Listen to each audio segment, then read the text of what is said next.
Good morning, respected teacher and classmates. My name is Joy Shaha. The last digit of my student ID is 103. Today I will present an overview of the latest monetary policy declared by Bangladesh Bank for July to December 2025. In my presentation, I will cover 6 key areas: an introduction to monetary policy, a summary of the July-December 2025 policy, the significant changes compared to the last policy, the tools used by Bangladesh Bank, suggested reforms for the future, and finally the conclusion. Now let us begin with the basics. Monetary policy refers to the action taken by a central bank to regulate the money supply and credit in an economy. Its main objectives are price stability, economic growth, employment generation, stability of the exchange rate, and overall financial stability. In Bangladesh, this responsibility lies with the Bangladesh Bank, our central bank. The bank declares monetary policy twice a year, once in July, once in January.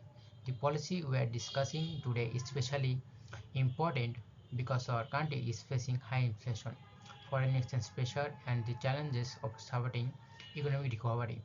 So this policy is about finding the right balance between controlling inflation and ensuring growth. Now I will provide a summary of the monetary policy. The new monetary policy has a cautious but growth-friendly approach. Here are the highlights. Inflation has been targeted at 6.5%, which is lower than the previous target. Broad money supply is projected to grow at 9.8%, meaning liquidity will be restricted to fight inflation.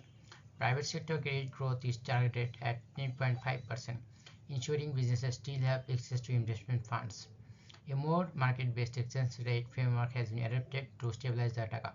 Lastly, there is a strong focus on financial inclusion and digital finance, including mobile banking and digital innovation. In short, this policy carefully balances inflation control with support for sustainable economic growth. Let's discuss significant changes compared to last policy. We can see several changes. The inflation target has been reduced from 7% to 6.5%.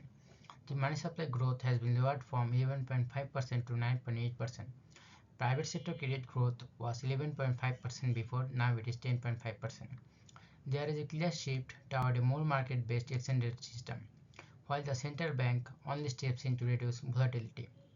Repo and reverse repo rates have been increased, which makes borrowing more costlier and control excess lending. Finally, stricter measures have been taken to reduce non-performing loans. So overall, this policy is more conservative and more focused on inflation compared to the previous one. To achieve its goals, Bangladesh Bank uses a combination of quantitative tools and qualitative tools. The quantitative tools include repo and reverse repo rates, cash reserve ratio, and statutory liquidity ratio, open market operation, and foreign exchange intervention. The qualitative tools include credit rationing, private sector lending for agriculture, SMEs, and exports, model suasion, where banks are persuaded to follow central bank guidelines, and regulatory measures to ensure financial discipline. Together, these tools allow Bangladesh Bank to regulate inflation, stabilize the currency, and support long-term growth. Now let me suggest some reforms for the future. Bangladesh should gradually move towards a fully floating exchange rate to better absorb global shocks. The country needs to deepen its financial and bond markets, reducing over-dependence on banks. Non-performing loans must be reduced with strict enforcement and better loan management. Bangladesh Bank should adopt a formal inflation targeting framework for more transparency. The monetary transmission mechanism must be improved so that policy changes affect businesses and consumers more effectively. The central bank should expand its digital currency pilot and strengthen cybersecurity. Global financing must be encouraged to support renewable energy and sustainable projects. Finally, monetary policy should work in close coordination with fiscal policy to ensure stability. These reforms would make the financial system more resilient and future ready.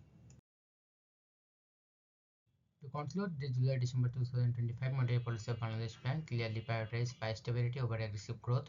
The central bank has tightened money supply and credit growth, adopted a more market-based exchange rate, and emphasized digital finance and financial inclusion.